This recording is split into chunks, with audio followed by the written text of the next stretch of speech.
Hello, everyone, and welcome on in to the Full Court Press. We are back in Logan on the airwaves. We're on 106.9 FM, 1390 AM The Fan, and streaming online at 1069thefan.com. Finally back there. We're also still on YouTube at The Fan KLGN on YouTube. You can catch the live stream. You can see myself, Jason Walker. Eric Frandsen should be in here in just a minute. He's had a lot on his plate as well. I have barely made it back from San Diego. About 45 minutes ago was when I drove up 10th West to refill up on gas after the trip down to the airport, get a quick bite to eat, and then hop straight over to the office here, write a quick article about the biggest headline of the day, and then walk in here to get ready to do the show. So I'll be honest, I might be the least prepared I've ever been to do a radio show. I chugged an entire can of Mountain Dew Kickstart, so this is about as unfiltered as I'm going to be. And I say that as Eric now walks into this studio, realizing what he has just walked into. Let's go. Yeah. It's a Monday. No shortage of topics and craziness on a Monday. Very busy weekend. And certainly within the last hour, it's gotten even more crazy. Look, no one should be surprised. Yeah. No one should be surprised with the reports coming out today that Jerrod Calhoun is headed to Cincinnati. Are we disappointed? Sure. Was there hope that maybe he could stick around and then transition to the Pac-12? Yeah. Cincinnati has had a history. They've been a good program in the past. Struggled the last little while here. But it's his alma mater. It's where he's from. He's going to earn way more. He's going to have way more resources to build a roster. Yes, it's going to be way more competitive in the Big 12. But if you're anybody in any field and you want to be the best at what you do and compete against the best at who they are, then that's where you want to be. And so Coach Calhoun has a chance to go compete on the biggest stage in college basketball in the Big 12. It's not going to be easy. Yeah. And the track record is that the grass isn't always greener after you leave Utah State. But I can't fault the guy for chasing that opportunity. And I know there's a lot of Aggie fans who are upset. And they were moaning, leading up to this. The second that the Cincinnati job became open or any Power 5 position started to become open, Aggie fans started wringing their hands. And for me, and I know probably you don't all love to hear me talk about it, but I don't care. Let's enjoy right now. And right now, he took this program to great heights. Not only did he help get Utah State get another first-round win, the second in 3 years. After a run of 22 years without a single win. Right. He took the number one team, a number one seed, and arguably the number one team in America, to the brink and was doing things to that team that nobody all year had done to that team. So Utah State did some great things this year. Coach of the year, player of the year, sixth man of the year, a lot of dudes on the All Mountain West teams. This was a number of sellouts in the Spectrum, brought pros back to the arena, did some fundraising. Coach Jerrod Calhoun did some great things for Utah State and for this community. Would I have loved to have seen it continue? Absolutely. But I'm going to enjoy the fact that he did some great things this year. And as he himself said, when press conference that you were part of, Jason, it should come to no surprise that there are going to be rumors attached to any coach at Utah State who has some success. That's the track record of being a head coach with success in Logan, Utah. It's going to happen. People take notice. But what does that also mean? Other people are going to take notice that there's a great vacancy now in Logan, Utah at a great institution that just sold out 9-10 games and had great fan support and an incredible student section and a track record of postseason success. Great coaches are going to want to come to Logan, Utah to be the next head coach of the Utah State Aggies. Yeah, and I think that's a good point. And to kind of say my thoughts on where Jerrod Calhoun's coming from this, I don't know him, super personally. I've had a handful of conversations, and that's it. But it was pretty clear based on public statements, based on my feel of what he's been experiencing at Utah State, is that he, obviously he wants to compete at the highest level. He wants to do everything he can. He's a highly competitive person, and he has respect for what Utah State is. When he was at Youngstown State and he, was exposed to Utah State by way of getting a job interview, really quickly recognized something that was special, and it was something that he wanted to be a part of. And you can tell by the way he has interacted with this program that he was not some, barely dipping his toe into Logan looking for his first way out. The way that he interacted with the fan base, with the alumni, with just inserting himself into the community as best as possible. Utah State got 100% of Jerrod Calhoun. Like, they got his full attention, his full respect. But in the end, there is more to that. It's like, I don't always like the narrative of these coaches who end up leaving. It's like, oh, they had one foot out the door and they weren't really trying their last few weeks, because the reports are now out that, Jerrod Calhoun has been speaking with Cincinnati for weeks, which we kind of expected. And there may be some accusations that, hey, he's had a 1 foot out the door. They said that about Danny Sprinkle, but Danny Sprinkle won an NCAA tournament game. Yeah. He still competed. He still coached. He still represented the university. He still worked with the players. He was still working with donors. He was still recruiting players. Yeah. And that's what Jerrod Calhoun's been doing. Yeah, Jerrod Calhoun had an agreement basically before the NCAA tournament that he was going to go to Cincinnati, and still coached his butt off. He did everything he could. He made, Kevin Willard look silly at Villanova. Jerrod Calhoun was drinking half a dozen cups of coffee a day. He wasn't checked out. But there is the clear reality that although we have talked about how Cincinnati is in a really tough position, there is still a reality of, hey, if you have more resources, like Cincinnati may not be on the same level of Kansas and, BYU and some of these other, in Houston, some of these other schools in terms of spending. Well, they're going to be a lot closer than Utah State. Utah State's an order of magnitude away from, being Houston, Kansas. And although the Aggies have the advantage of not having to play those teams twice a year, Cincinnati is at least within a couple of million. And so Jerrod Calhoun is going to see that and say, okay, I can have $2 or $3 million at Utah State. If you keep increasing it, maybe you can get it to 4 or 5. But as Utah State's increasing their budget, so is everyone else. So I can either have a third of the resources, play an easier schedule, but then have to get a 9 seed in the tournament, because Jerrod Calhoun was clearly ticked about that. Oh, yeah. He was absolutely. He was unhappy. To him, it was messed up. There was nothing like more insulting to him than winning a conference championship, winning the tournament, and then getting a 9 seed. To him, he sees a glass ceiling in that he can't get any better. His best hope is to end up having to play the best team in the country in the second round. And that offers nothing in the way of, Cinderella runs and the kind of glory. Like, obviously, most coaches are going to realize they're probably not going to win a national title, but they want to have their one shining moment, maybe their chance to go to the Final Four and cut down some nets. Yeah. So he basically saw the writing on the wall. And heck, Tommy Lloyd, the Arizona coach, he was kind of asked a question about, where he ended up going to the mid-majors. And I was in the other room. I was starting my recap, but I overheard him talking about, hey, going to Arizona and kind of saying hey, the opportunity Arizona with a program like the Wildcats, that was some place that he wanted to be.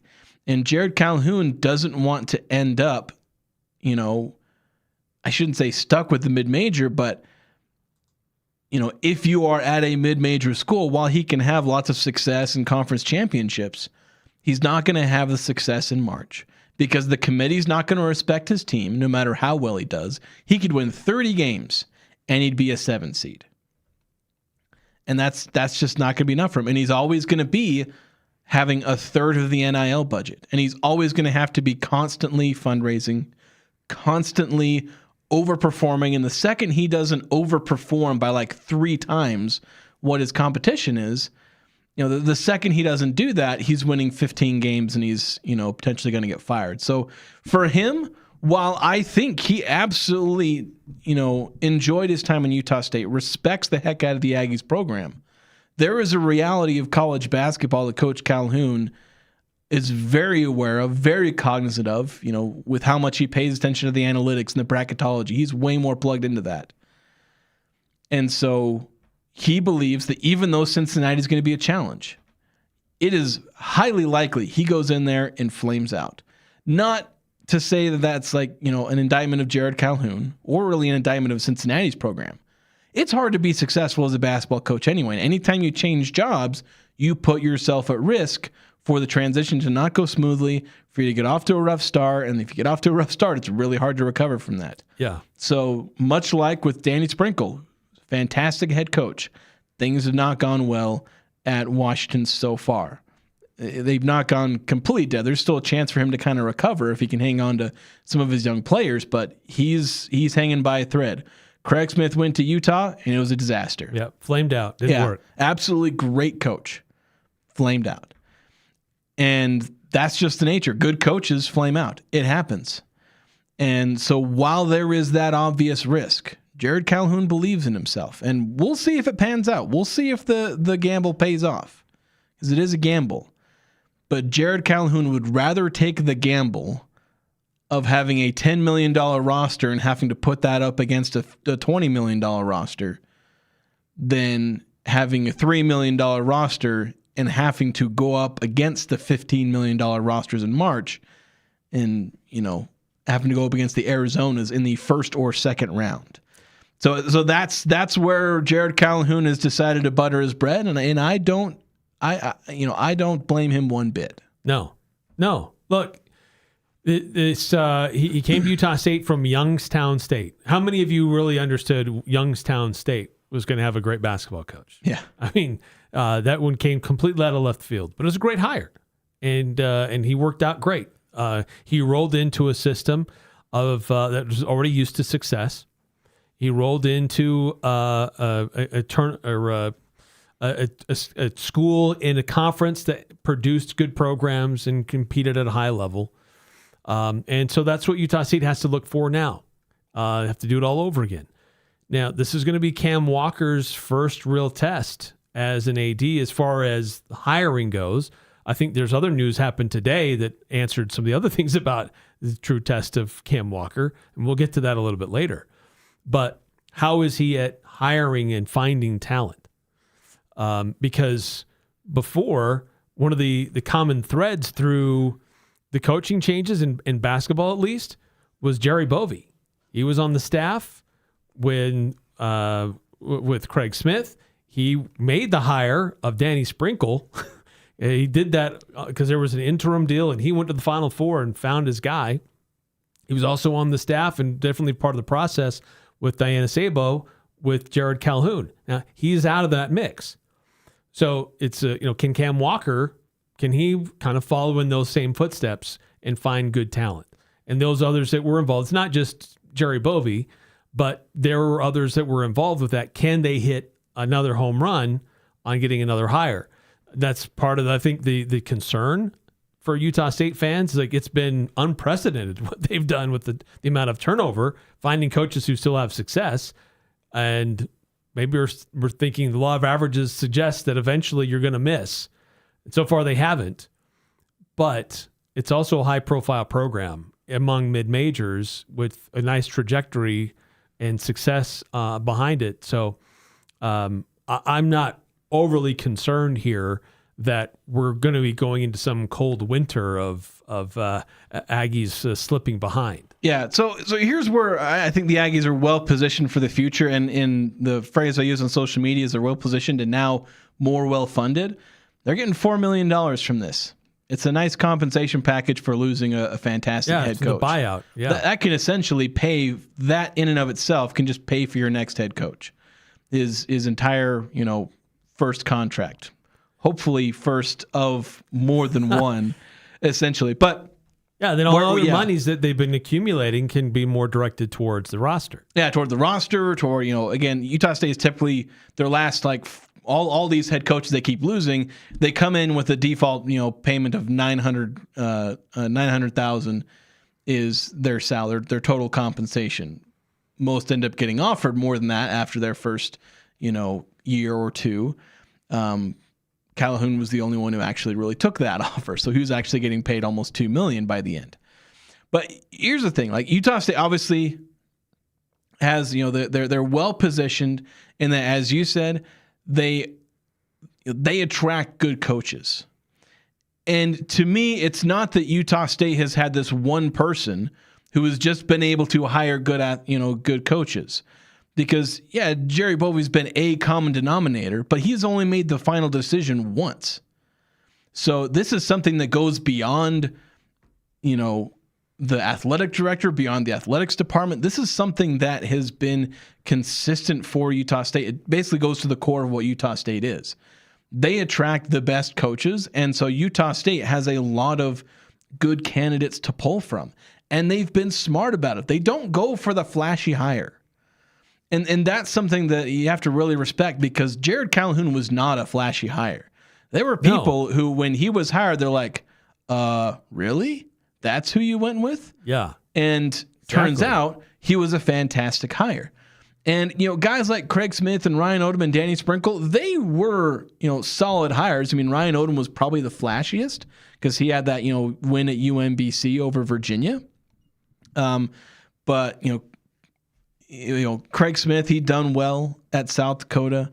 Danny Sprinkle, he'd be close to as flashy as Ryan Odom because he'd had those back-to-back NCAA tournament appearances. He took Montana State to the tournament. Yeah. But even then, they just went out and hired good coaches.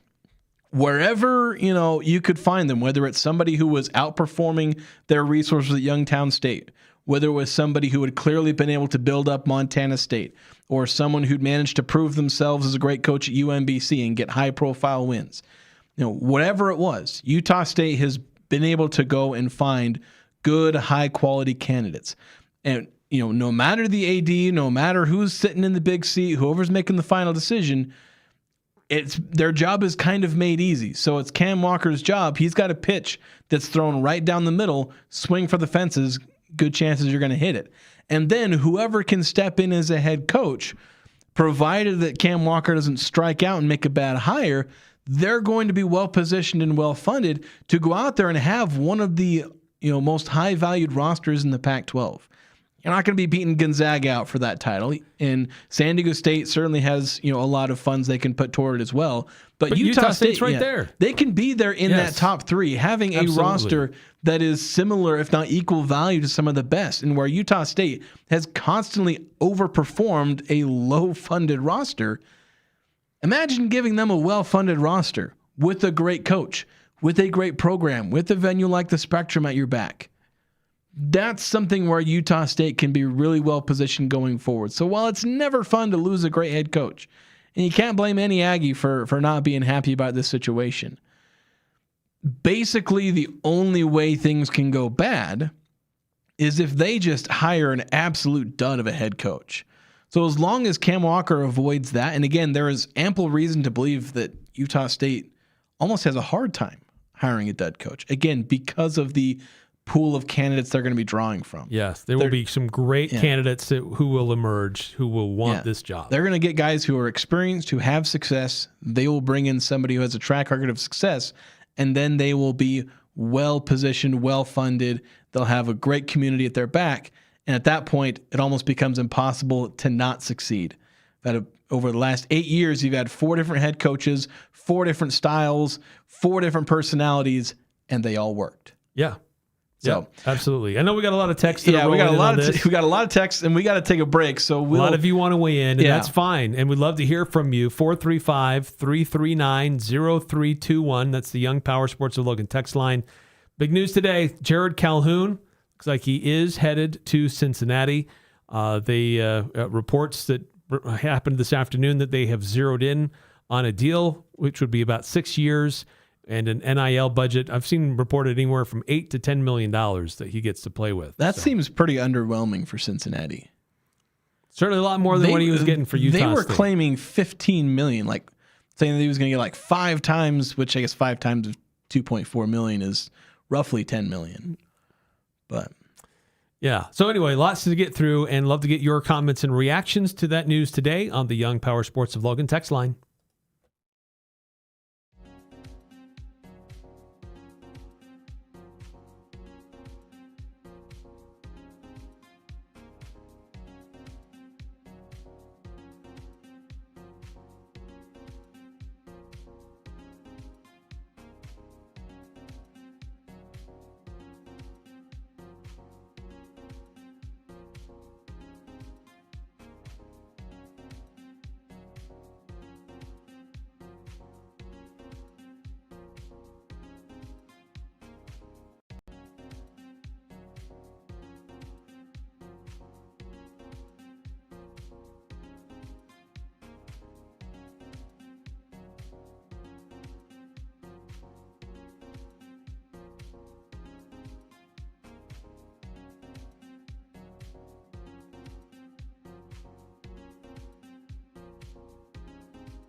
welcome on back to the Full Court Press. Jason Walker here with Eric Frandsen on 106.9 FM, 1390 AM. The Fan, streaming online at 1069thefan.com and on YouTube at The Fan KLGN. That's The Fan KLGN on YouTube.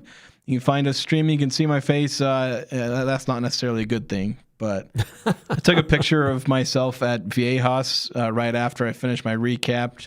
I don't often take pictures of myself. But then, like, I was looking at it later, and it's like, I look like somebody punched me in the gut and then made me take a picture. Like, is that just what I look like now that I'm in my 30s? Like, I just look like I have an eternally pained smile on my face? Maybe it's just the end of a couple of days in San Diego, covering a lot of basketball. Yeah, that may have been what it was. I was pretty tired at that point. And at that point, I was preparing for the news that came out today that Jerrod Calhoun is leaving for Cincinnati. We have a lot of texts stacking up on the Young Power Sports Logan text line, and we will start getting through those now. 8968 texting this, and I had 3 texts we got to read here, saying, I was not disappointed or mad after Sunday's game for the money spent and the seeding the Aggies got. I feel they did great. Now the wondering and hoping starts. Scotty G thinks if anywhere it will be Ohio State. I hope this team stays intact. They have a chance to be very special next year. It's great to be an Aggie. And then, see, my big worry is how many players he takes with him. I don't get the Ohio State reference, I'm not 100% sure that. But now the question is, who else leaves? You got a coaching change. There's uncertainty with who the next head coach will be. Yeah, obviously. Will you fit into his system? Will he want you? Expect most of the assistants to go. Is Calhoun going to try to get you to follow him? Yeah. So I would mainly keep an eye on the players that he, recruited. Mainly the freshmen, Elijah Perryman, Adlin Elmine. These are high-level recruits. Does he try and bring Kingston Tosi, David Weezy, or does he leave them behind in favor of, bigger recruits? Because Craig Smith didn't take that many players with him. No, he really didn't. To Raleigh Utah. Worcester. Yeah, Raleigh Worcester and I forget his name. Anthony. Yeah, Marco Anthony. I think those were the only two that he took with him. I think he maybe wanted some of the other players, but I think he really only focused on those two. I know Ryan Odom took Sean Bairstow and Max Schulga. So you can expect one or two players to follow. And heck, like when Danny Sprinkle came to Utah State, he only brought two players over. And heck, one of the players that he left behind was the son of a former Aggie.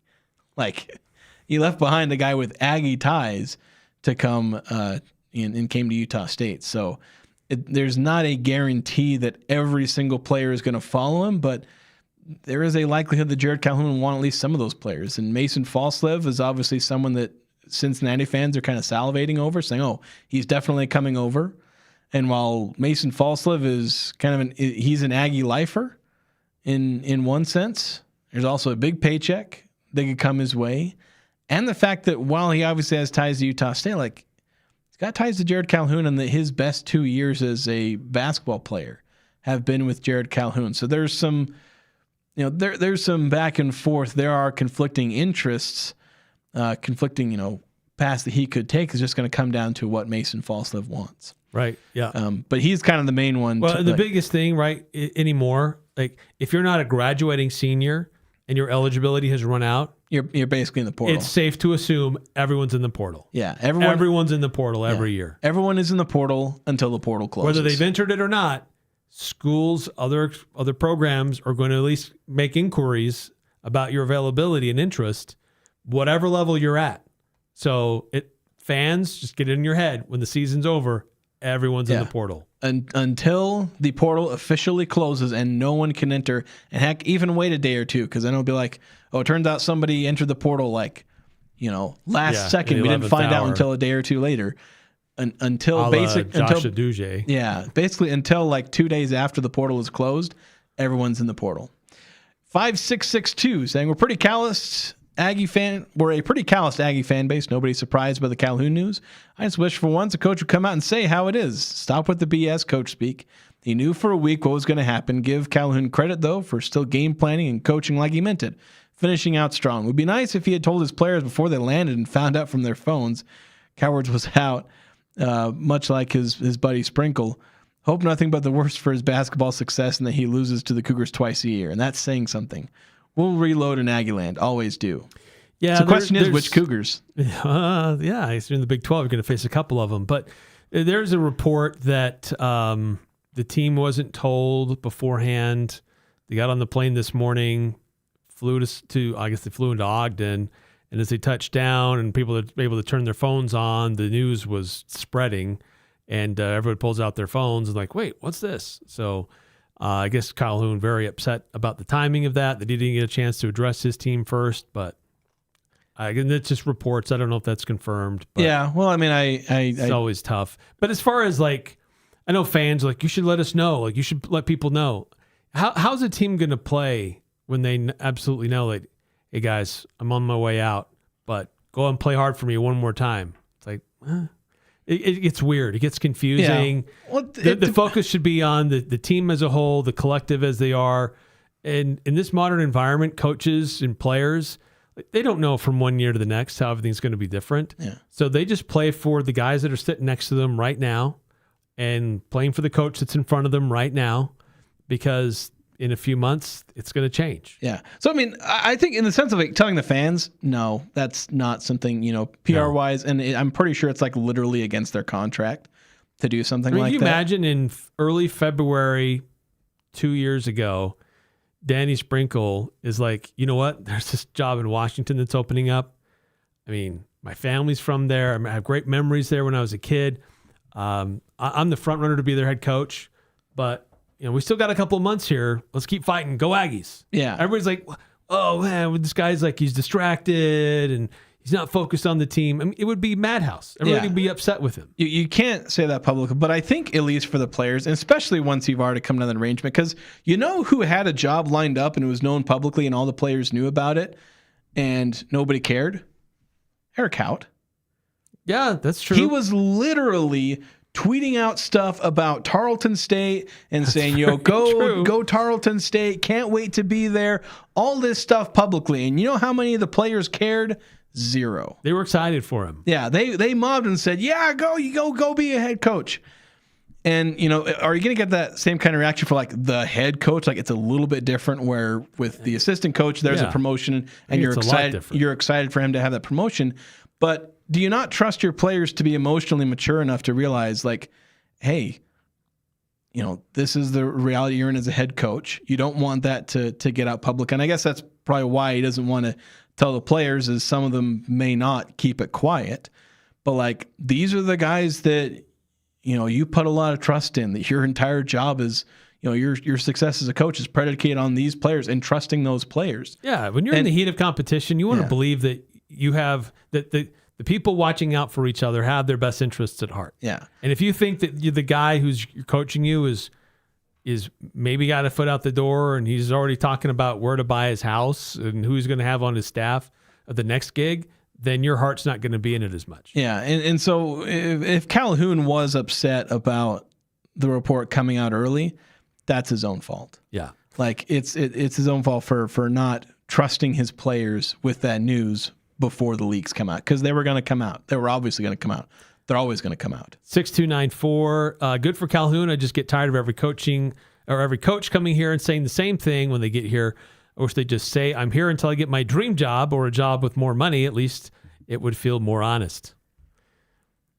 I know people say that a lot, like now in the moment, but if a coach came in and said that when they got here, everybody would be disappointed. Like, I want someone who wants to stay committed to be here. Because that's the way literally everybody is. That's just not how it works. Because, like, if unless you're already working your dream job, which isn't that many people, not many people are working their literal dream job. Eric, my dream job is to be an NFL punter. So I'm going to be perfectly honest. If the New England Patriots say, Jason, we want you to be our punter, I'm gone. I'm sorry. So unless you're literally working your dream job, everyone is working under the assumption that if your dream job opens up, you're gone. And Utah State is very few people's dream job.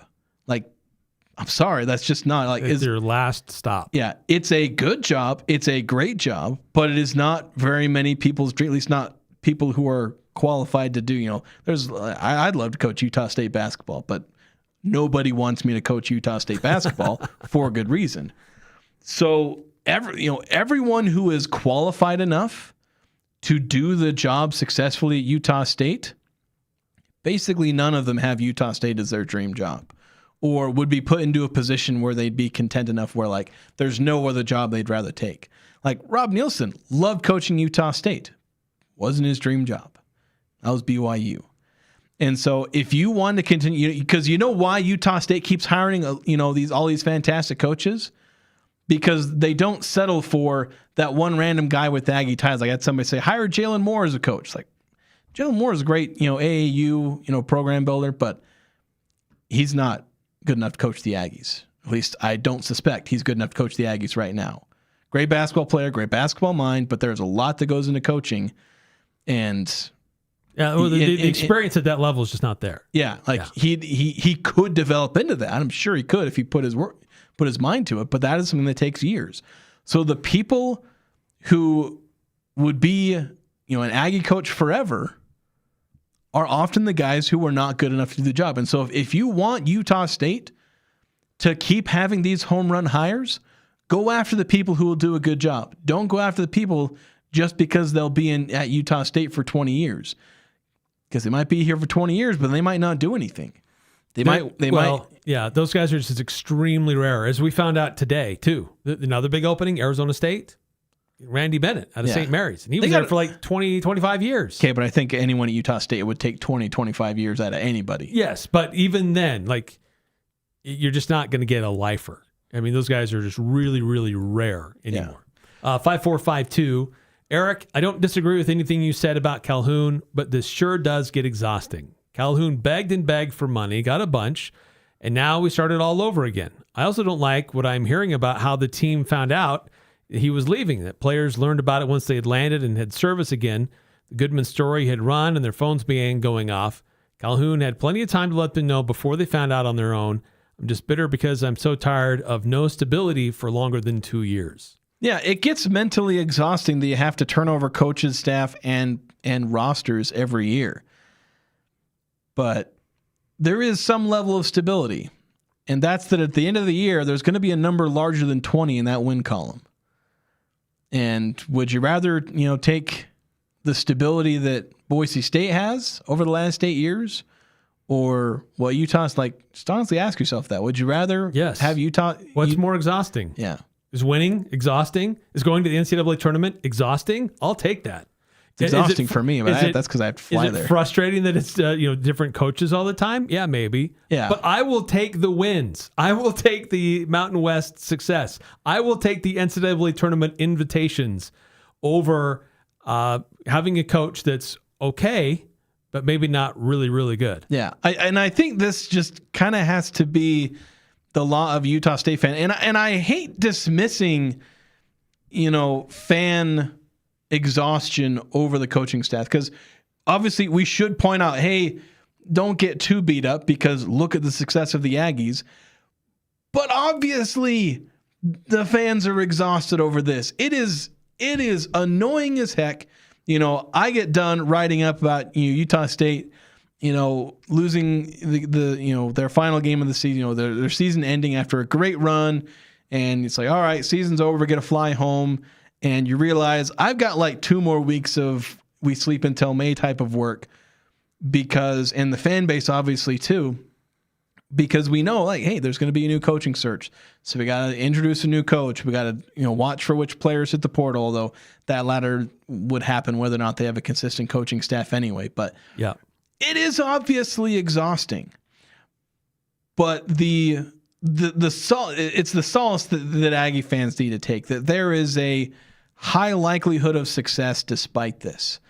And so in the moment when you realize it is exhausting, and I hate seeing this over and over, and I hate seeing the player turnover, and you hate seeing this, think to yourself, you as a fan, okay, this sucks, but there is at least a bright side of this. Just keep in mind, you could be a Jets fan. Like, there are worse. I'm sorry if any of my listeners are Jets fans. Or a Boise State basketball fan. Yeah, but even Boise State's not the worst. Like, you could be San Jose. These teams perpetually stuck in mediocrity or worse, and Utah State is able to usually overcome this. There is a limit to which Utah State is going to be able to hire elite coaches every 2 years. You eventually find a dud, like, just by law of averages in theory, it is guaranteed to happen. But just try and go along for the ride. And it's something like, for me as a rider, like, I think for the first time, whereas other years I was constantly thinking about, okay, who, is the coach going to leave? Is the players going to leave? All this stuff, like with Danny Sprinkle and Ryan Odom and all those, that was something that I was constantly thinking about. We talk about it on the radio. And with Jerrod Calhoun, while the topic did come up, for me, I think for the first time I was able to just be like, look, I don't care. I recognize that it's a reality, but I'm just not going to get tied up in, well, coach is going to leave now that he's had success. And Cincinnati's opening, now he's gone. And every time you praised Adlan Elamine, the first response on social media was, they're going to need a bag of money to keep him here or he's gone. And it's like, I've tended to remove myself from fandom in college basketball and college football.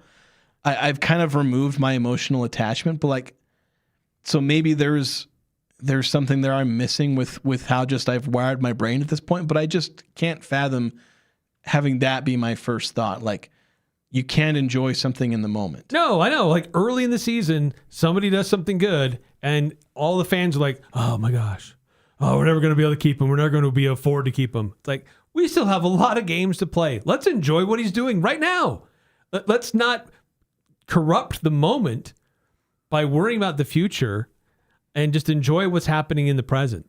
And that's That's something that always bothers me, and maybe you get sick of me preaching it and you don't agree with me, but I will continue to preach it because I do get bothered by Aggie fans who overreact to a player's or a coach's success and instantly go to the negative.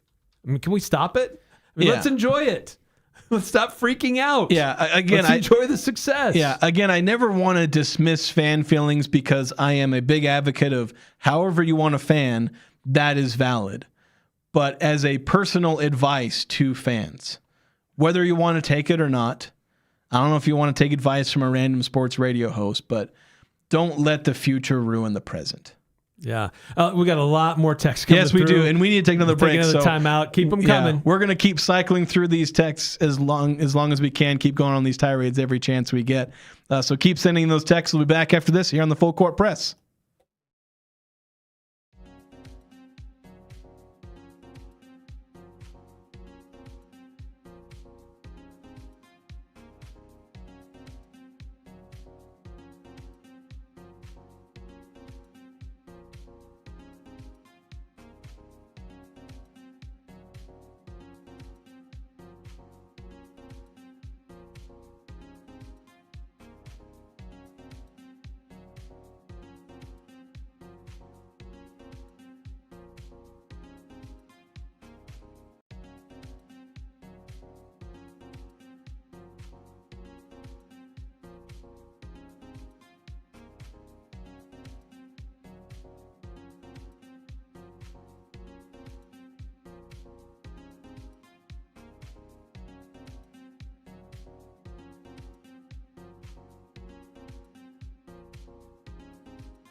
Welcome back to the Full Court Press. Best of Northern Utah 2026 voting is ongoing, but only for a couple more days. Voting ends on March 25th, so make sure to take your chance to support local businesses, the ones you believe in, the places you recommend to friends and family. You can vote once per day for basically in any category. You can vote once per day. You can vote, you could vote in every single category once per day. Yep. And so there's more than 200 categories. So that is a lot of votes for you dedicated people. But unless you have 200 different categories of businesses that you passionately believe in, you might only choose a couple. But those that you believe in. But if you want to go ham, you go all in. Yeah. Support the businesses that you frequent, that you work for, anything. Support our local businesses in the best of Northern Utah. By the way, we do occasionally get chats on our YouTube stream, Braden Clark saying, not sure if you read this, Jason. I only kind of sort of catch it because we don't like check it habitually, but sometimes we'll catch it. Yes. But saying, I agree with you all. Like I said this afternoon, after every coach, USU is in a better place than before. Look, if they're, I got to collect my words. If you're, so for the fans, you're thinking, gosh, if Craig Smith had stuck around and for a few more years, just how much more could Utah State accomplished? If Ryan Odom had stuck around, how much more could Utah State have accomplished with him as the coach? If Danny Sprinkle could have stuck around, how much more could he have accomplished as a Utah State head coach? If Jerrod Calhoun could have stuck around, just how much further could they have gotten in the NCAA tournament? And I think justifiably, that is a reason for Aggie fans to be disgruntled, because these coaches have success and things are moving up. And gosh, if you stick around, it's keep going up. All signs are showing that things will continue to go up. It's not like I better get out while I can because I don't know what's coming behind me. Yeah. Because the next coach comes in and just builds on whatever is already established. Yes, there's going to be there's always a little bit of a slight dip, because you have to bring in a new coaching staff and a new style and new players, and you have to get used to the environment. What does it mean to recruit here? What does it mean to fundraise here? And so there's always differences. But from a fan perspective, if those coaches could have just stuck around, just how further could Utah State be? Could Utah State be the next Gonzaga if these coaches stuck around? And instead of having all this regular season success and you're rewarded with an 8 or a 9 seed, this is just your ceiling. Could they continue to have some success and start to get smaller seeds and better matchups in the NCAA tournament to have deeper runs? Maybe. I think it's definitely possible. Like any one of them, I think probably could have done it. Because there is a value to continuity. So while Utah State is getting value back, like they're getting a bunch of cash, and that is going to be useful for setting up the next coach, there is an intrinsic value. Like that cash is meant to, give the Aggies some value in return for the continuity they're losing. Like that's kind of the point. Is you have lost continuity, you have to start over. So that's what that buyout is for, to help you overcome what you've lost. But it means that the Aggies can be on roughly equal footing, whether or not they would have kept Jerrod Calhoun or not. Try and stay on that equal footing, and again, as long as you nail the coaching hire, then you can still maintain that upward trajectory, even if, as you said, there's maybe a bit of a dip with the new coach, but you go quickly up from there. 2444, we see your text. We're going to talk about candidates upcoming. We're getting to the point where some of these texts are sending text suggestions on who you think the next head coach could be. If you have any thoughts on that, feel free to send them in. 525 or 5242, excuse me, with a text saying, what would you guys spend the buyout money on? The Spectrum needs a new sound system, a new Jumbotron desperately, in my opinion. I think you probably spend the money on the roster and head coach. Like, obviously, you're not going to spend it all in one go. But apparently, the sound system is relatively new. It just, needs some tweaks, or it didn't fix anything getting a new sound system. Well, and there are certain voice types that don't work with certain sound systems. Yeah, so they've got some work to do on the sound system, but most of the money is going to be spent on the roster. Again, they're not just going to dump $4 million into next year's roster from the buyout. They could. I mean, if they wanted to try and go all out on next season, keep Mason, keep Carson, go buy yourself a 7-footer, they could if they really wanted to. But as Cam Walker has talked about on our show and elsewhere, they got to be smart with their money. Don't spend the buyout all in one place. But in today's landscape, I don't use any of that on infrastructure. Yeah. I don't use any of that on physical facilities. Yeah. No way. Fans will go to an arena. They did it this year, an arena with a bad sound system if they enjoy the product on the court. Yep. And while it's annoying to not have a good sound system, fans will kind of get over that eventually. Yeah. 6521. I agree about Coach Calhoun until we found out about the way he treated his players and staff by not letting them know. Finding out when the rest of the world does is garbage. He got the opportunity for his dream job on the backs of his players. Damage has been done. He had time to tell them last night or this morning before they got on that plane. Yeah, like I can sympathize. Again, we kind of had this conversation. I can sympathize with not wanting to tell them for the sake of like trying to keep everyone laser focused. But there's also that aspect of trusting these guys, going to war for these guys. The players who go to war for Coach Calhoun, is he willing to reciprocate that trust? And apparently not. Yeah. And it's also apparently the norm. Like Jerrod Calhoun isn't the only coach who would do this. Danny Sprinkle did it. Craig Smith did it. Literally every coach will do this. So this isn't a Coach Calhoun problem. This is a just coach problem. Right, yeah. Coaches famously try to control the narrative as much as they can, but few of them actually get out in front of it and do it well on these coaching changes. And it's hard. There's so many different factors here. Cincinnati wants to let their donor base and their boosters and their team and their players, they want the signal to them, we've made a good hire. This is a guy who just played well in the NCAA tournament. Look what he just did to Arizona. This is our guy. We've got it firmed up. Don't go anywhere. Like, they're very anxious to get the word out that they have made the hire. And so they have their own reasons for wanting to get the word out. Yeah. So a coach has to know that his next destination should be excited about announcing him. Yeah. And so he needs to get out in front of it as soon as he can with his own guys. Yeah, you cannot expect to be able to control the output of information. As much as you try, it will get out. I mean, Tarleton State, give them credit. They were able to hold it to a specific time as was requested. Yeah, they negotiated a time like they wanted to get out as soon as possible. And Utah said, well, like, can you please wait until this time? And at that time, the second they were allowed to leak that, they did. We guarantee our players will not be on their phones at this time. And it's okay to say stuff after that. And they honored that and they held to that. Yeah. But Tarleton State is not as big of a factory as Cincinnati. Yeah, Cincinnati is having to sell all this stuff to their donors. And I realize I can't finish this point because we need to take another break. Ooh, yes. So we'll be back after this. We're going to keep this going into the second hour. We're going to take this as long as we need to this conversation. We got more texts on the text line. We got some more chats on the YouTube chats. Keep sending all those in as we continue discussing Utah State's coaching situation here on the Full Court Press.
Welcome back to the Full Court Press. A reminder, Napa Auto Parts, they have batteries, headlights, wiper blades, all in stock and on sale now. They got locations from Preston all the way down to Providence. We've gone super long on like every single one of our segments, so unfortunately that's come to bite us here on this final segment. We've only got about 30 more seconds before we have to take another break, so we apologize for that, and that one's hard-coded. We can't avoid that one. We can't push it off. we're going to be sticking to this topic in the second hour, so we'll be back in a few minutes as we continue talking about Jerrod Calhoun, him leaving Utah State, what it means for the program, and we'll also begin getting to some of these texts talking about who the next candidate may be. So that'll do it for us here in this first hour. And two other big stories today. Utah State gymnastics headed to LSU, and Utah State football with the scheduling announcement.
Welcome on back to the Full Court Press. Jason Walker here with Eric Frandsen on 106.9 FM, 1390 AM The Fan, streaming online at 1069thefan.com and on the 1069 The Fan mobile app, and streaming live on YouTube. The Fan KLGN is where you can find us on YouTube. We've got some texts that have come. We've still got like a dozen texts on our text line.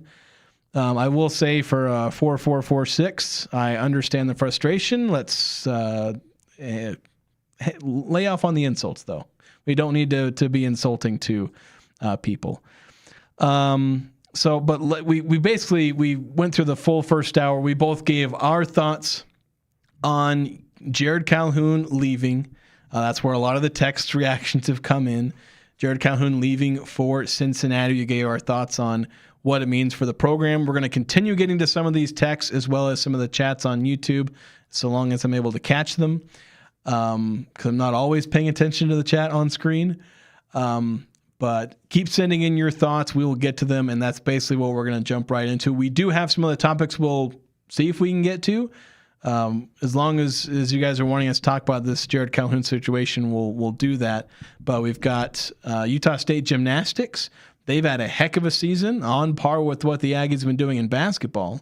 Yeah. And then home and home football series with the University of Utah. So, yeah, other big things happening today, but certainly overshadowed by this big news today that Cincinnati has made a deal with Jerrod Calhoun to be the next head coach for 6 years. Don't know the full terms of it, but reports that he's going to at least quadruple his NIL budget. Yeah.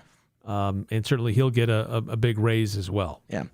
4767. I'm going to kind of pair this with a couple of other chats we've gotten. Was saying hard to not feel defeated as an Aggie fan. I think this is a year that we really find out if it's the great coach hires or it's the program and community culture that leads to consistent winning. At this point, we just have to find another coach that has never been to college, so they don't have an alma mater. Feels like the freshman will leave with Calhoun. Anyone else you think will leave or stay? And I'll kind of pair that with one of the chats here. Well, one, Mike Thomas saying, I just hope the players stick around. It's tough getting attached to players and leave. Go to the Mountain West tournament every year, but I never watch college sports on TV anymore. No, that's too bad. You're missing out. College sports is still fun. Yeah, I know it's become more and more professional. There are some aspects that have tainted it, but the problem is that the stories are kind of running out, because if you're watching college basketball, you're not watching it for like the raw talent. You're watching it for the story, and the story is what's dying. That's the frustration.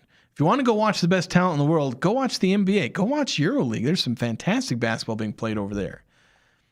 You watch, college basketball for the story, and we're starting to lose that. And that's a topic we'll dive into probably more as the weeks go along, as we talk about the lack of Cinderella stories.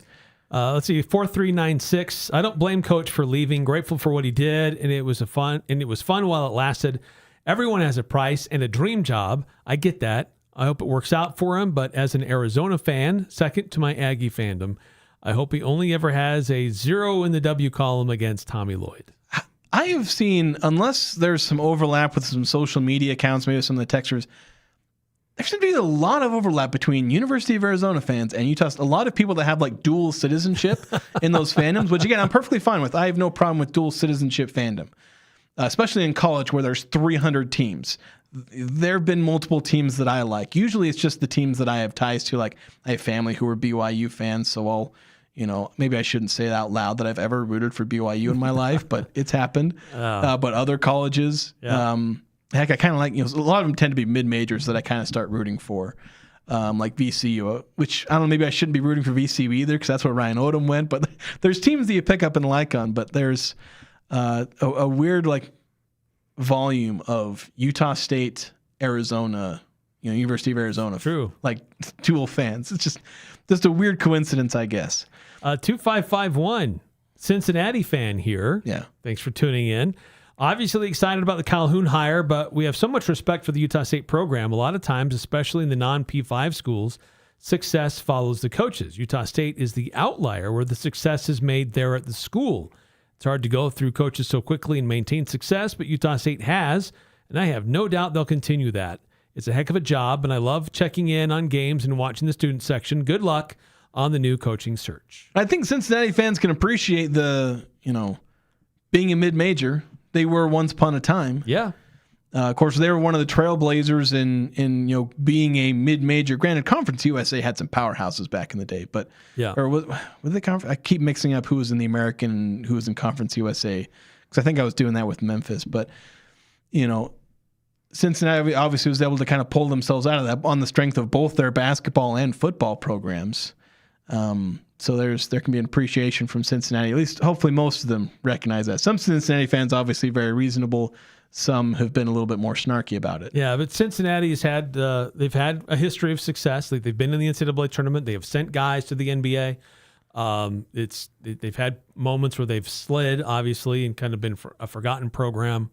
But it is a program that has a fairly proud history, and at least a belief that they belong among the better programs in college basketball. Yeah. So let's start to get into some of the texts. There's a few that are trickling in. We've got some texts or some things on the YouTube chat where chats on the YouTube chat. I don't know what the word is for that. I use text, but 244 sent this in before the show and I didn't like putting it off. But 2444 texting saying, first off, I got to say this right. Hoo boy. I don't know if that's how you imagined it being said. So I have a feeling the text line is going to be spicy today. You weren't wrong, 2444. I don't know if 2 hours will be enough to talk about everything. I'll just quickly put my 2 cents on who my first phone call would be if I were Cam Walker. And there is a picture of Craig Smith waving around the cut-down basketball net in 2019. Yes, and Thomas and Mack. Was that in the Thomas and Mack? It looks like it. Yeah, considering the seats are red, that's probably where it is. I somehow did not realize that. Yeah, certainly he's available. He had success here, but we've also seen it's hard to go home again. Yeah. It's hard to go back and capture that same level of success and magic. Yeah.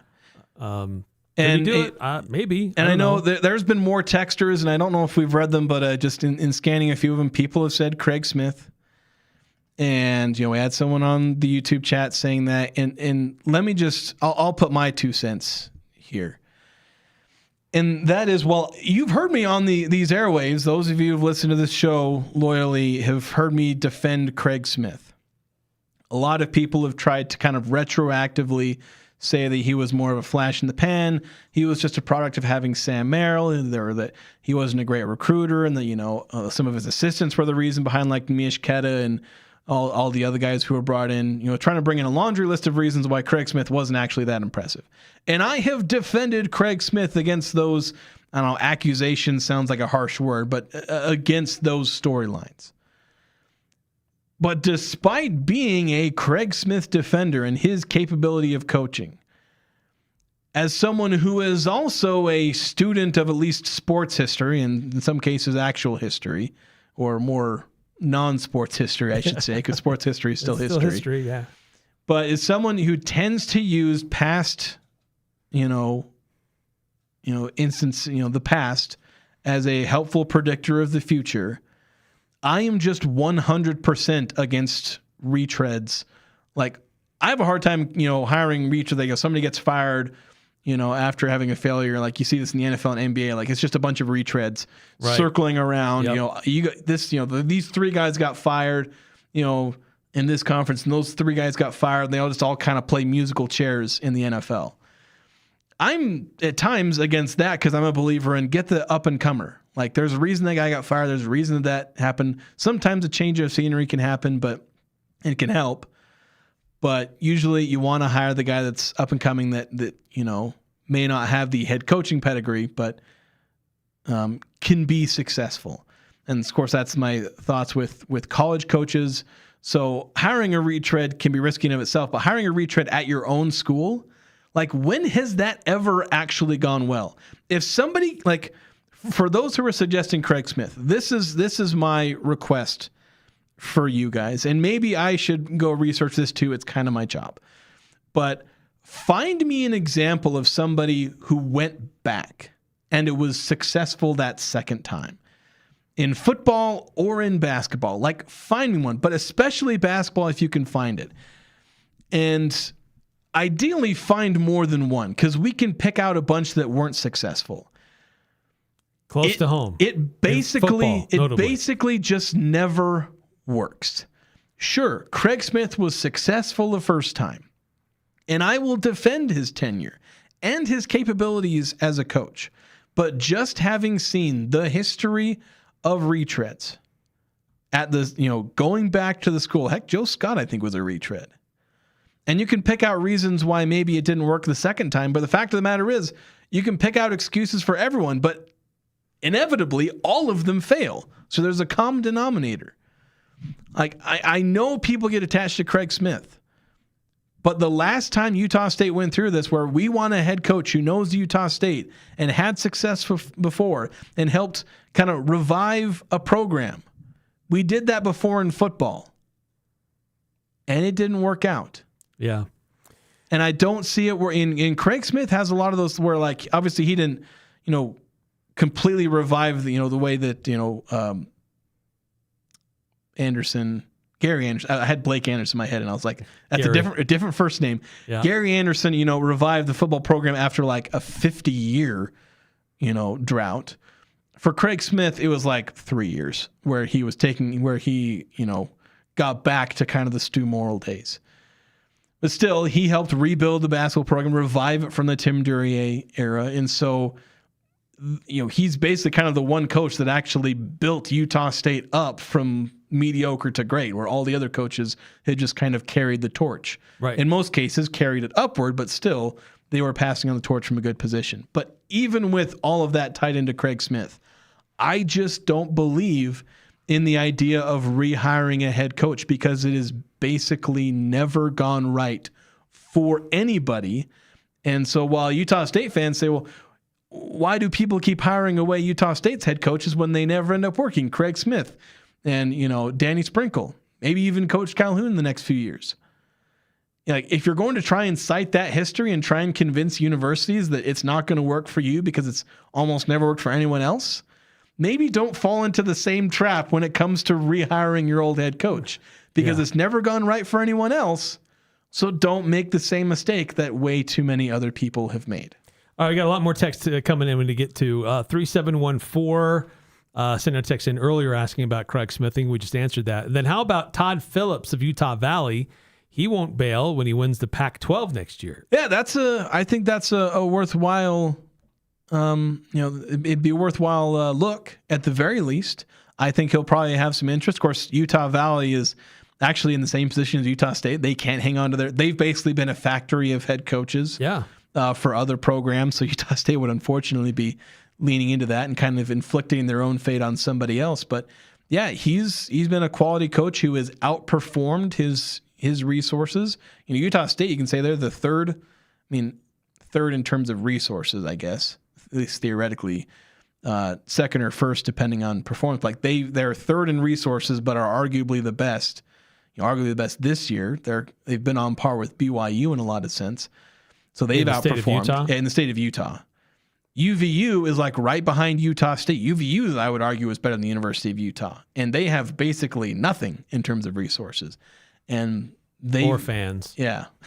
There's some loyal fans. I don't know. I saw the NIT game and there's nobody there. Yeah. Come on. It's still, so Todd Phillips has had great success.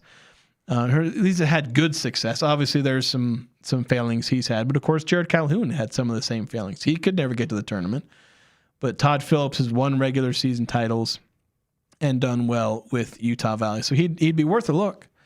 And I think Utah State would be remiss if they didn't at least have him as part of their candidate pool. Not to say that he would be the best candidate or will be the candidate, but he should be in that candidate pool. 0016 with the correction, something I said earlier. Jerry Bovee was still at Weber State when Craig Smith was hired in 2018.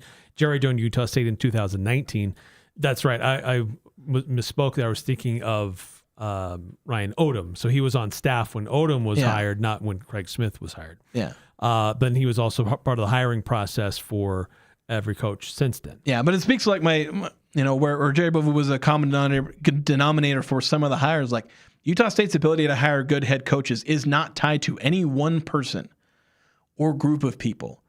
unless the group of people is just the Utah State program in general. Right. Yeah, there's a lot of factors. And so that's why you can be fairly optimistic of the Aggies' ability to hire a new head coach, because it's not tied to one person. The program isn't tied to one player, to one coach, to one athletic director.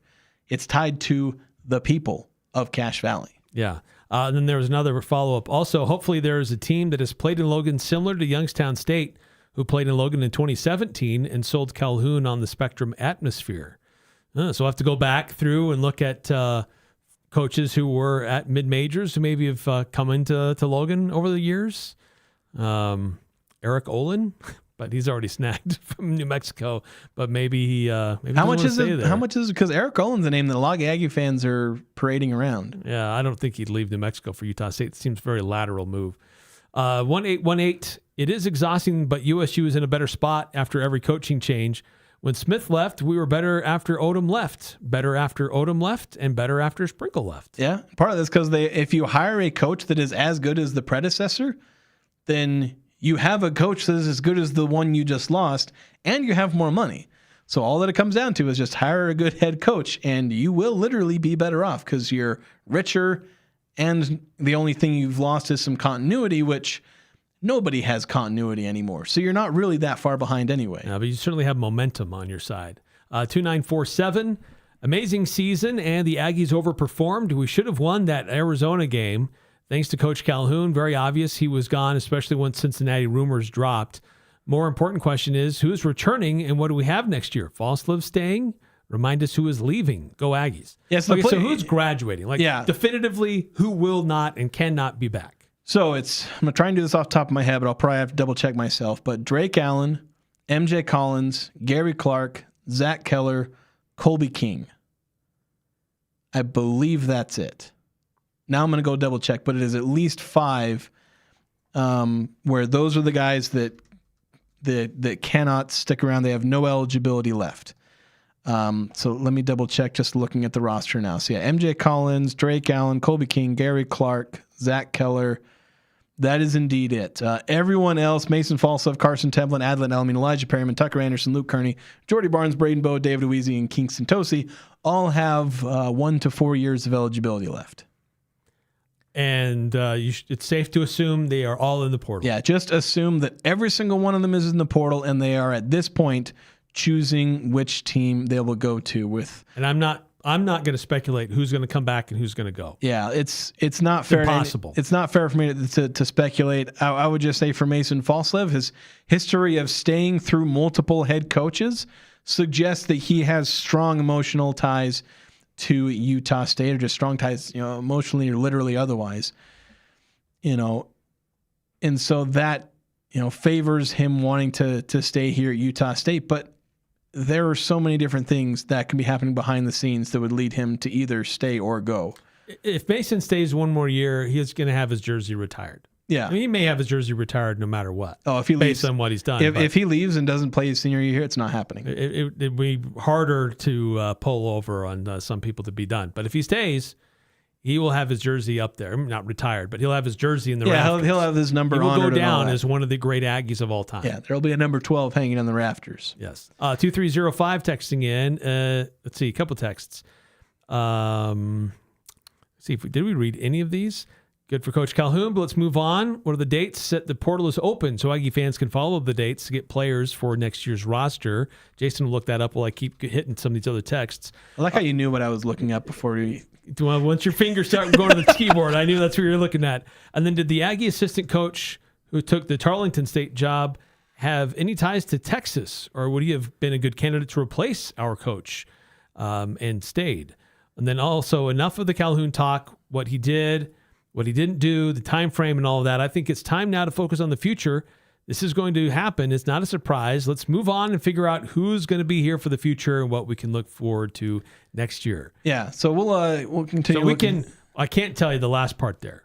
I'd love to, but as we just said, it's impossible with assistants maybe moving up as candidates as the head coach, or players deciding to stay or players deciding to go. Yeah, it's impossible. Yeah, assume that everyone's in the portal and the new coach coming in is going to have to recruit them to stay. Yeah, I'll say this: the guys that have the highest likelihood of staying, as I said, are guys like Mason Falslev, Carson Templin, like guys that have been here for multiple years that stuck through, head coaches who've already survived transition. Yeah, and who are Aggies, like Carson Templin and Mason Falls are Aggies. Does that mean that they would never go? Like, I'm not going to, never say never. But like guys like Elamine and Perryman, like guys who've been here for 1 year, who are freshmen, who were recruited by Jerrod Calhoun. Like, and then you have guys who didn't play a whole lot, who are always kind of likely to leave. Guys like Tucker Anderson, Luke Kearney, and obviously Braden Bowe, David Uweezy, Kingston Tosi, red shirts. A lot of times red shirts end up leaving. So really, there's basically 2 players who I'd give a fairly high likelihood of staying, and that's Mason and Carson, depending on a bunch of different things, like how deep was their relationship with Jerrod Calhoun, how deep is their ties still to Cache Valley, Utah State being able to pay them, because that's always a factor now. And as for everyone else, either a high or they are leaving, because it's, again, you're losing MJ, Drake, Colby, Gary, and Zach. Like that's a list of guys who will go, and then there's another 7 or 8 that are maybes at this point. Before we hit the timeout, because we have to hit one here, did you find the dates on the portal? Yes, so April 7th to April 21st.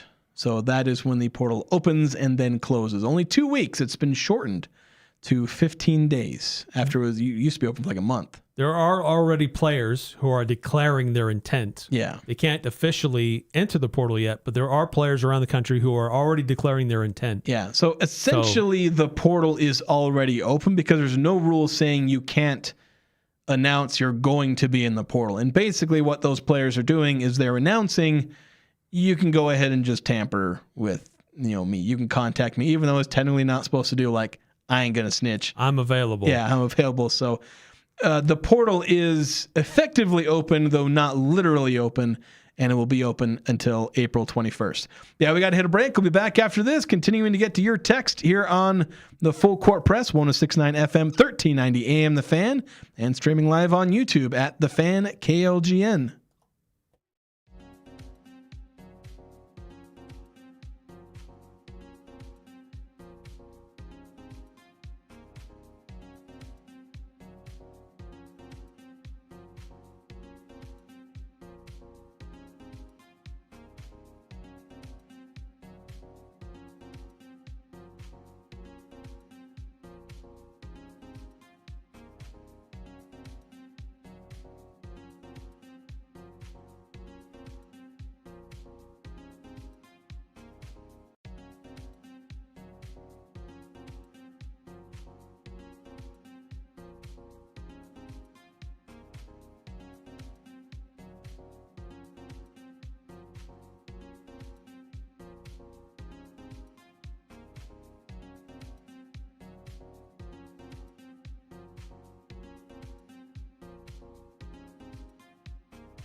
Indoor air in our area can be up to 5 times dirtier than outdoor air, especially during the dry winter months and even as we head into the dry spring months here in Logan.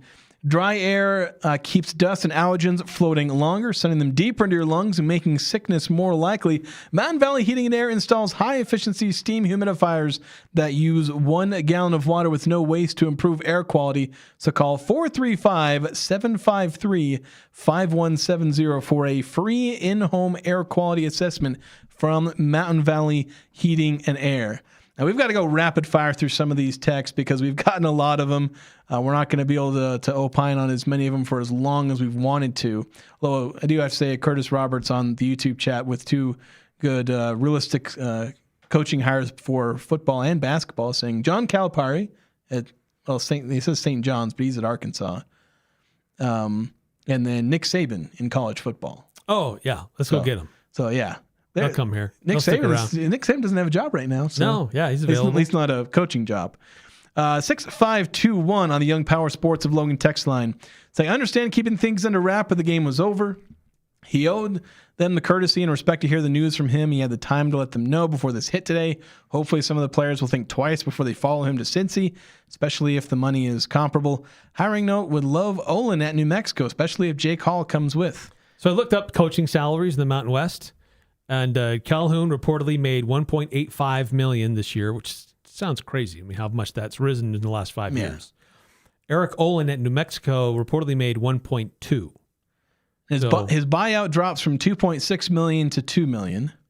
If all the rumors, like all the fans keep saying Utah State's going to like 2 or 3x their NIL, if that happened, you could probably get Eric Olin to come over, but like you spend half your buyout just to get Eric Olin out of New Mexico, and there are probably just as good candidates elsewhere.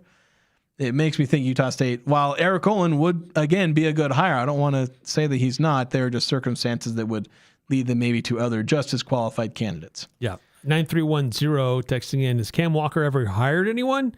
Any big jobs that he's filled? I think he filled some minor, maybe had a role in filling some minor positions, maybe at Tennessee. I don't think he's never hired anything on this level, though, that I'm aware of. No, he's been involved with contract extensions and things like that. I mean, certainly he's made a volleyball hire here at Utah State, but high level, this will be his first real test. And his volleyball hire hasn't even been tested yet. We don't know how good that hire was. So we've not seen how good of a coach hirer.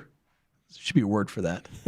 how proficient he is with personnel. That's just too many words, Eric. I need this to be short and sweet.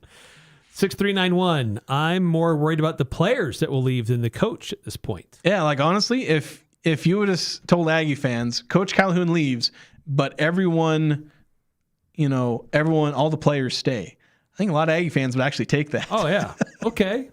Because that's the players are the ones who make plays. Coaches coach, but players make plays. Yes. 2603. Are any of the BYU assistants worthwhile? So yeah, I think with assistants, and I think one of the other texts we didn't really address it, but Eric Hout potentially being a potential candidate. I'll just say this with assistants. While I think there are times where going to an assistant coach can be a smart move, because I talk about go and get the up and comers, and sometimes the up and comer is an assistant coach. I mean, I praised the Wes Brooks hire. That was an assistant. Of course, Utah State women's basketball doesn't have the same prestige that Utah State women, men's basketball has the ability to get better candidates than the women's basketball team. He really hasn't proven himself yet either. I know he's had extenuating circumstances, but like for Utah State, while again assistants can be the right move, and we've seen in North Carolina, when I suddenly forget their legendary coach's name, they went with an assistant after he left, and that's worked out decently well for them. That can happen. Creighton's going with an assistant coach. Granted, it was an assistant coach who was recently a head coach, but still they had a coach in waiting. But to me, I would, if I was sitting in the big chair, which there are reasons I'm not, but I would go with someone with head coaching experience, because those are going to tend to be the best, most proven candidates, and you want to go get the best, most proven candidates. Well, look at Utah State's track record here recently. Every hire that they've made has been somebody who was in the big chair. Yeah, except for Tim Duryea. With the string of success here. Yeah.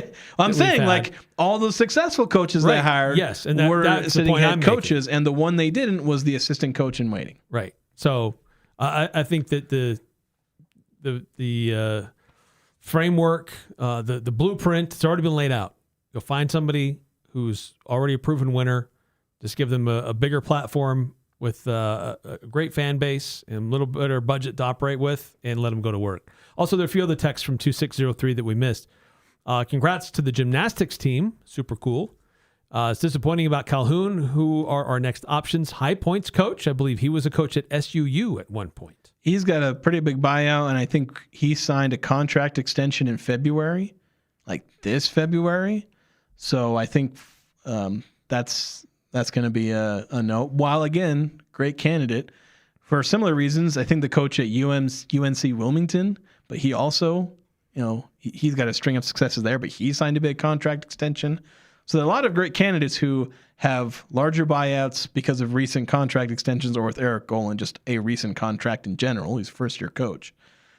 That if Utah State wants to just kind of drop the hammer, they got $4 million to work with. They could if they wanted to. So we'll see if they opt to do that, because that is on the table. I suspect they'll go somewhere else and find other candidates.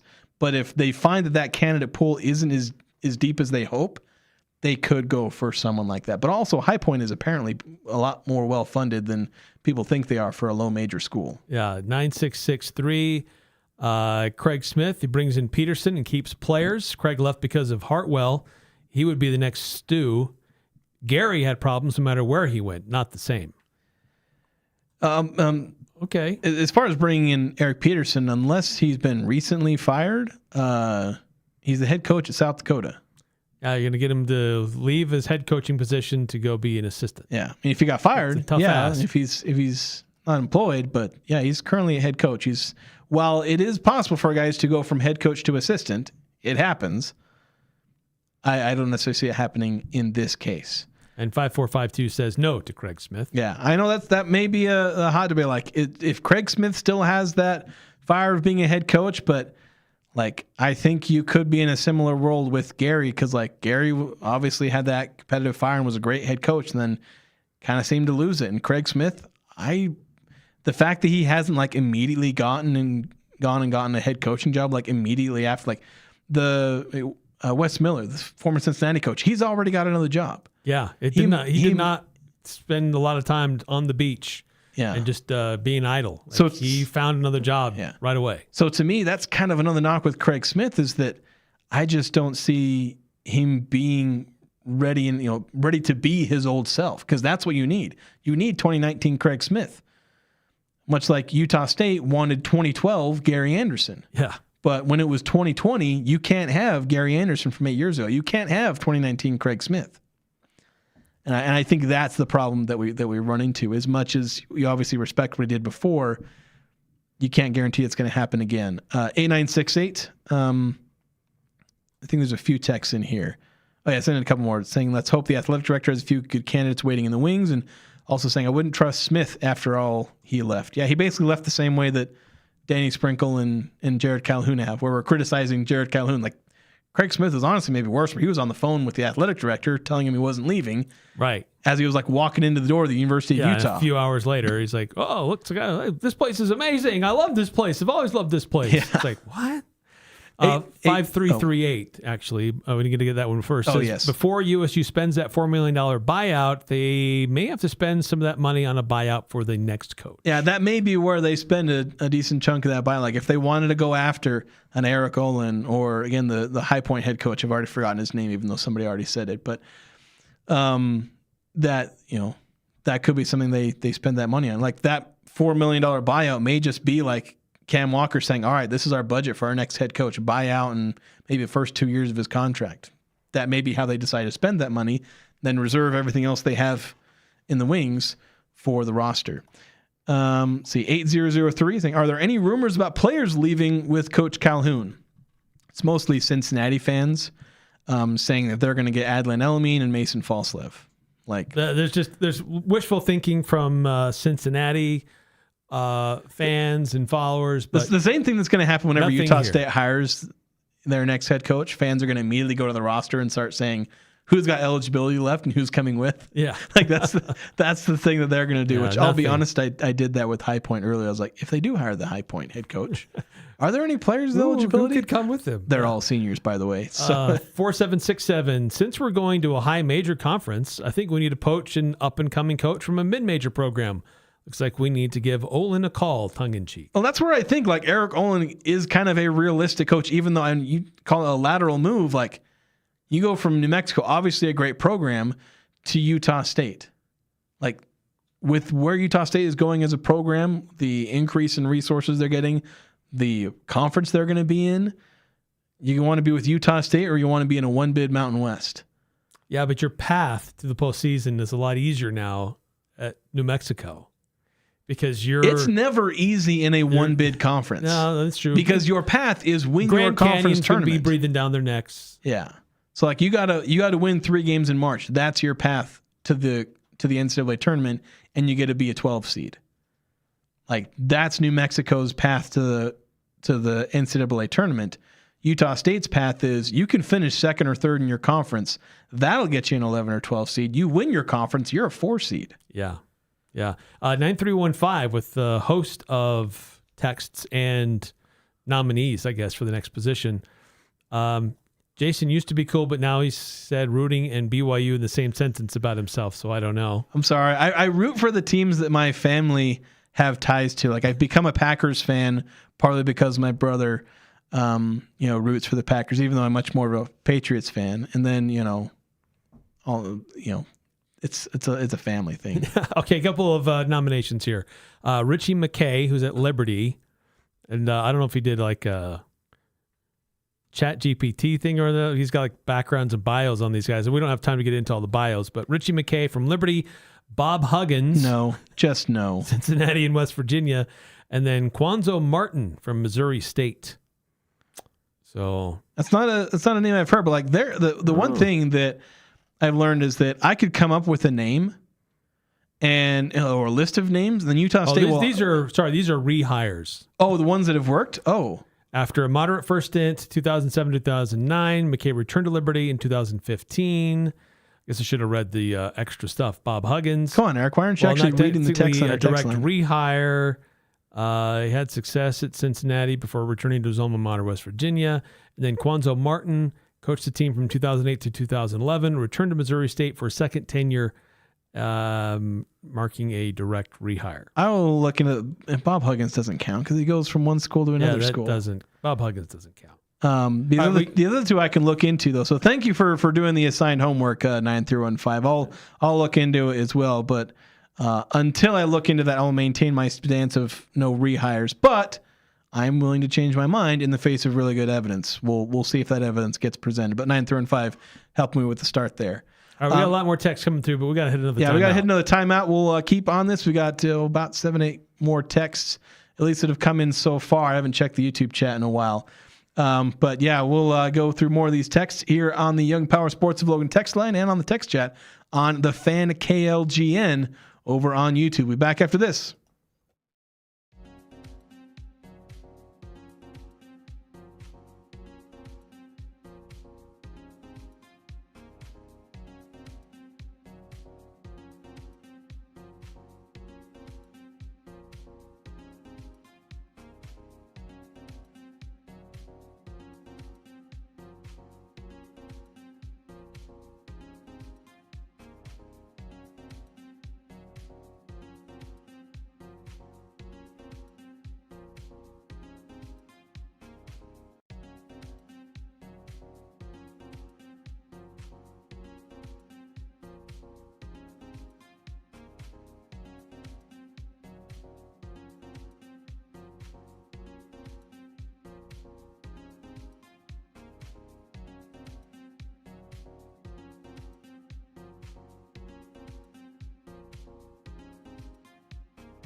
Logan, get ready to gear up and go. Although actually this liner might be out of date because it's mentioned something this Saturday from 11 to 6. And I think that might be That passed. was last Saturday. That was last Saturday. You can still get up and get ready to go. Well, if you need riding gear, tires, or apparel, that's also this Saturday. Eric, this is... Okay, just go to Young Power Sports of Logan. We might have some outdated sales stuff, but trust me, there's a sale going on there. They have great stuff. Yeah, so you'll be fine. They got great stuff. So a lot of this is for last Saturdays. They don't quite have the current markdowns they did. So if you didn't go there, I'm sorry you missed out on some great deals. But they'll have great deals in the future. So make sure to check out Young Power Sports of Logan. They power our Young Power Sports of Logan text line 435-339-0321. We also have people on the YouTube chat. I know Curtis Robert saying, sorry, you're right about Calipari. It is Rick Pitino at St. John's. Which, in your defense, I'll steal man Curtis here. I read John Calipari St. John's and still thought Rick Pitino, mostly because I saw St. John's. But once I read it, I was like, oh, wait a minute. So, yeah. And don't worry, the people at the NCAA tournament printed an entire sheet for the starters that had all of Utah State's players' hometowns, heights, and years, like their class, their year in school. All of it was wrong. Oh, great. Like, apparently Zach Keller's from Canada.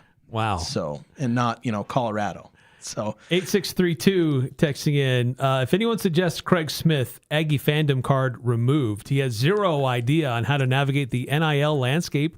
That's what did him in at Utah. And if I had to pick an ex-head coach, Justin Gainey, the assistant head coach at Tennessee, has my vote. Led the best Ken Palm defense of all time. That was Tennessee 2022 to 2023.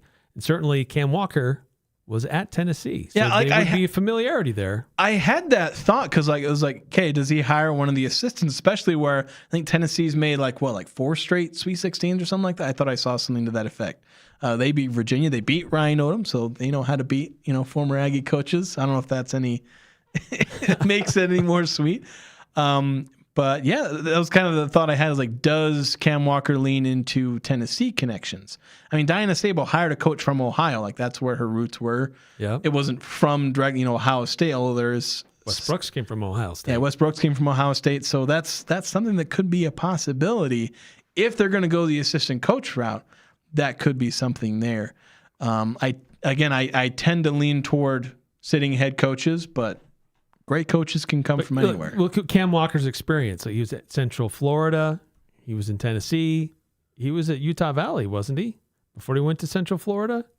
I got to remember his full... before he Cam Walker? Yeah, Cam Walker. He was at UVU. Yeah, he was at UVU. So yeah, that's kind of where he started going up the ranks, and then he went to UCF and was then followed like a mid-level, and then kind of that higher deputy at Tennessee.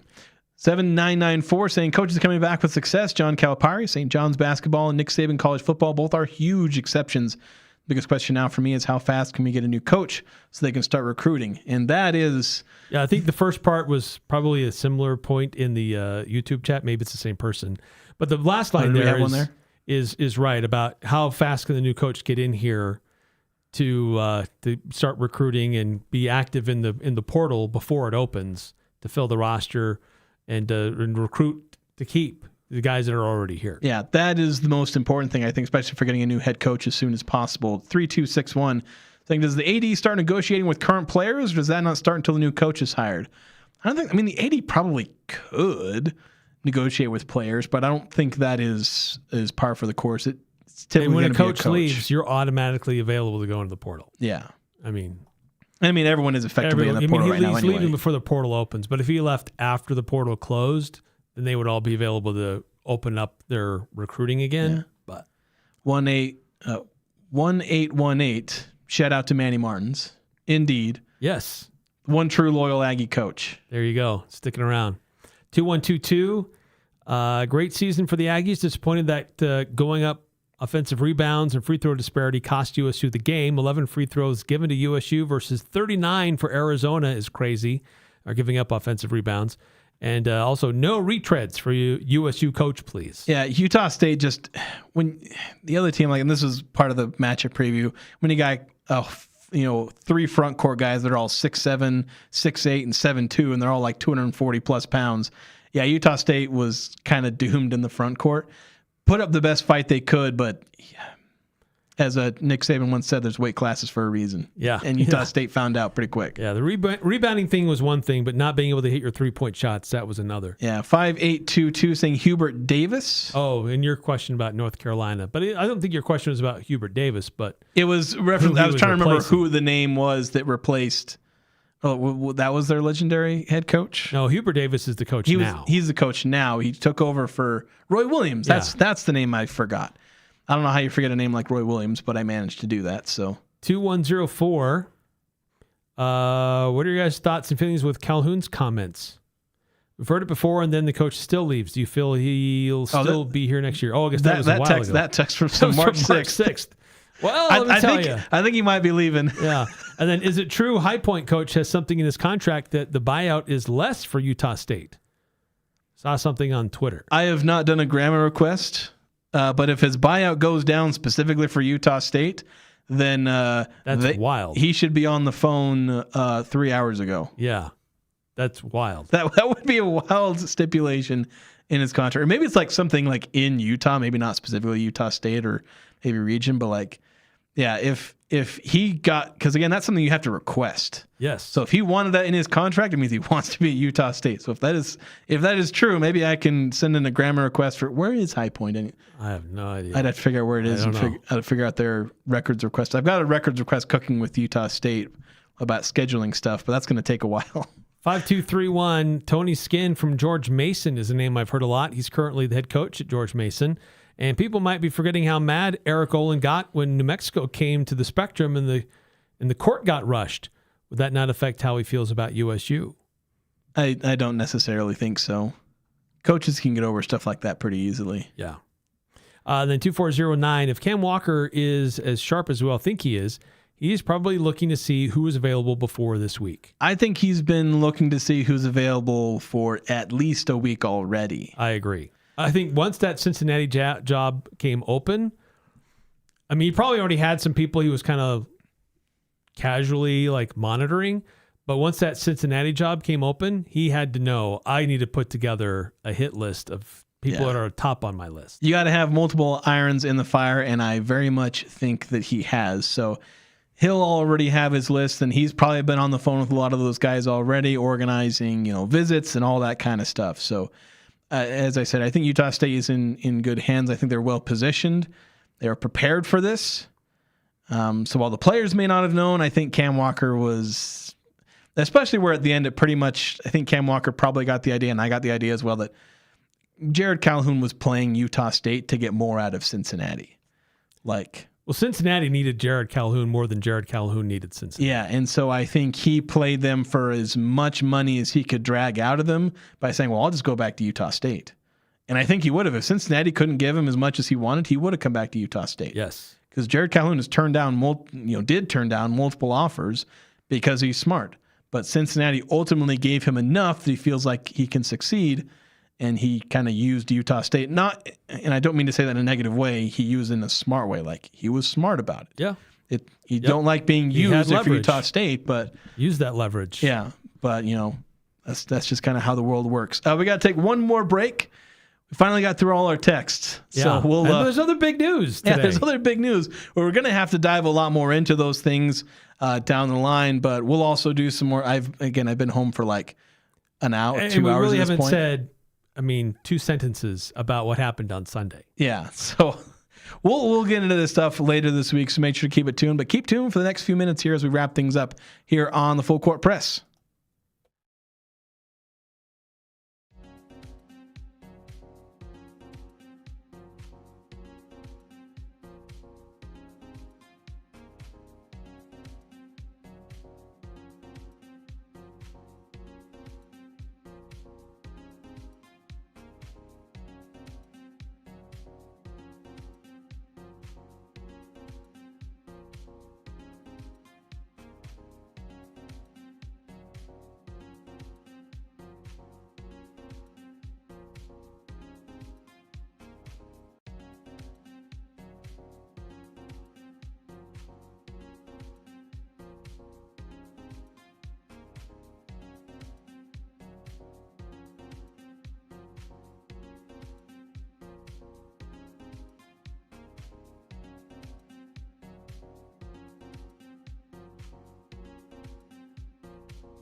Welcome back to the Full Court Press, final segment here of a long show, and a lot of interaction on the text line and on the YouTube chat. Thank you so much for helping us. It's always kind of fun to have these shows where like it's just completely driven by the text line.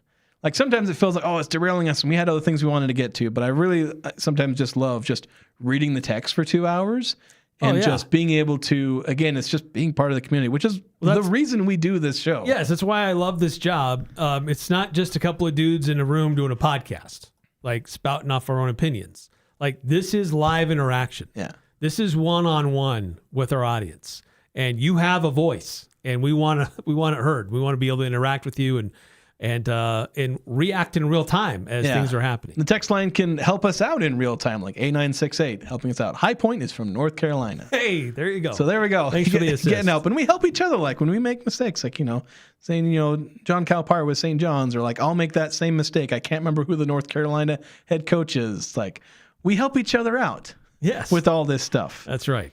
So other big news today, I got a chance to run up to Utah State with the USU gymnastics team. They had their bracket reveal show today for the NCAA tournament, and got to see that they will compete in Louisiana at Baton Rouge. It's a great historic venue that has great crowds. It was actually the venue they all wanted to be at.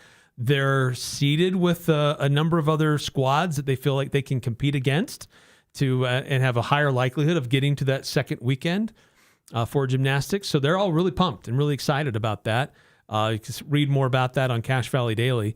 And then the other big news today, Cam Walker announcing that Utah State and the University of Utah are extending a home and home and continuing the relationship with Utah State and the University of Utah with their football program. So, and I didn't have a chance to read up as much on this because, again, I've been flying all day and then driving the rest of it and then sitting in this chair doing this show. But, like, because they did a 2-for-1.